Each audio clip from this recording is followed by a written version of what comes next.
Good afternoon. Good afternoon.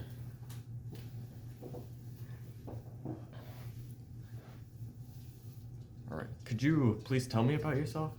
I have really good skills in data analytics and system analytics, as well as database analytics and IT. So I'm really good with root cause analysis and team management. Uh, Biggest achievement or an achievement I've had recently was I was group lead in a app development for a large language model that turned out to be really successful. Um, in that group, I was very efficient and cohesive with all other members, including other groups within that project. And I will certainly have the same attitude and cohesiveness and effectiveness in your company. So, my next question is about you demonstrating leadership skills. Could you maybe elaborate more on that? Yeah, within my group, everyone understood the assignment generally, but some people had some confusion. So I spent a lot of time working one on one with my members to make sure that everyone understood the assignment exactly, and we were all able to come together and work towards the same goal simultaneously. Could you explain to me a time when there was a decision made at work or school that you disagreed with? Why did you disagree with the decision, and what would you have done differently about it? One recent encounter was I had a disagreement with the teacher about our seating arrangements and when we could use our laptops. I personally like to work ahead, and so do a lot of other students, just so we can keep up with the lesson as well as the work at the same time. And he has this explicit rule that we can't, be on technology during lecture because it could cause us distraction. But a lot of us, are advanced students, so we can handle the multitasking. So I always, request that, hey, can we have these devices out so that we can keep up with the assignments and your lecture at the same time, so that we make the most of our time here in your class. Not only observing the lecture, but getting in the content. If you were in the teacher's position, what would you personally have done? Uh, I personally, I would have at least listened out to the students, at least talked to some of them one on one who I know are level headed enough to give constructive feedback, and really taking that into an account, and at least try to implement some of the requests into the course. Um, and that I think that would be what I would have done as the teacher, especially too, because I think it would have made the relationship with the teacher and students a lot closer and closer knit, making class time a lot more cohesive. All right. Well, tell me about a time you failed, and what did you do? Recent time I failed was a college course. I really struggled through. It was a 6 week course, which 16 weeks of content constructed is just a few 6 weeks. So it was really big of a heavy time crunch. I couldn't pace myself well enough. It was really difficult. I tried my best. I had a bit of a health falter at the time, um, but I communicated with the professor, really tried to get some things in order to at least finish out the course strong, but I finished with a D. If that was to happen to you again, what would you have done differently?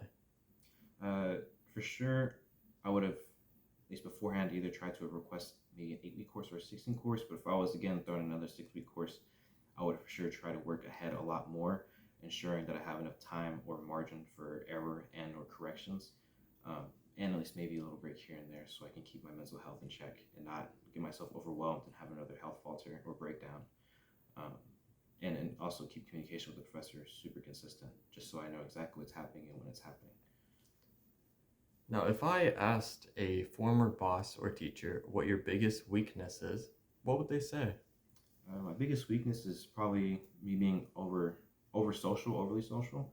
I've had a few times where I've been caught out for talking during important moments with people one on one. So I think they'd certainly call me out for that and say that's my biggest weakness. But I think they'd also probably say it's my biggest strength. Why would you also say it's your biggest strength?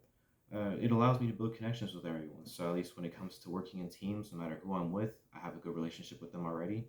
And once we're working together, communication is cohesive. I mean, communication is key.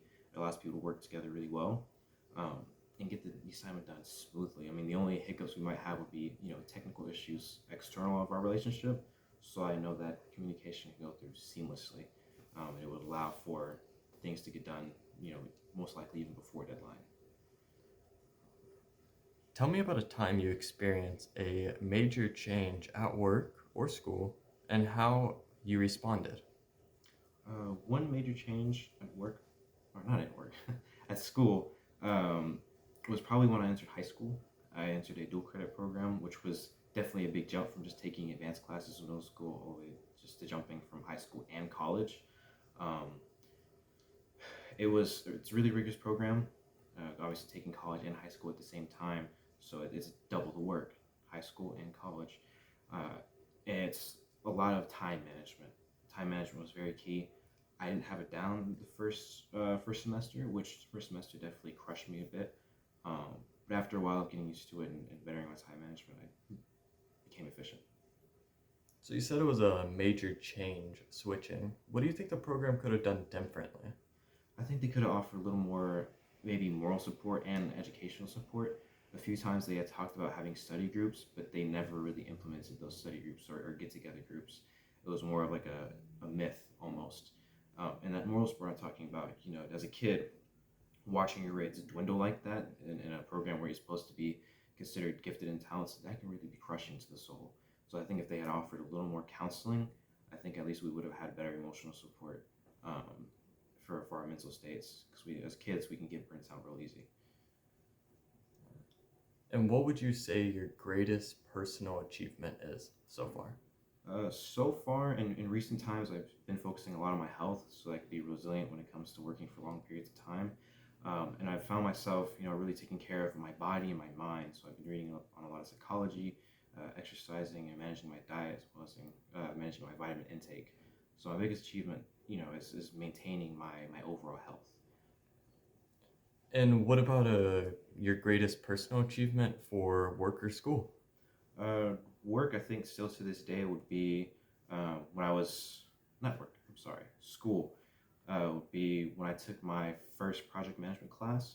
I got assigned to a group, and I excelled in that naturally and greatly. I was able to get my team to create a presentation over Azure, Microsoft Azure, and its software.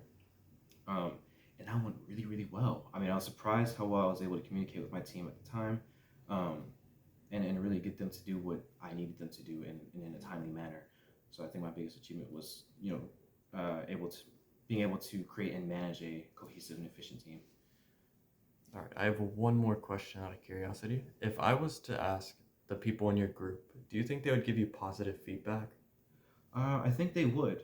I think in the moment, some of them would kind of complain about how overbearing I could be, but they understood at the end of the day that was me expressing the expectations of what I needed them to get done. But overall, they would all, I think, tend to agree that I was a good leader and very helpful when they needed me. All right, well, thank you for coming out to this interview. You're welcome. Have a good day. You too.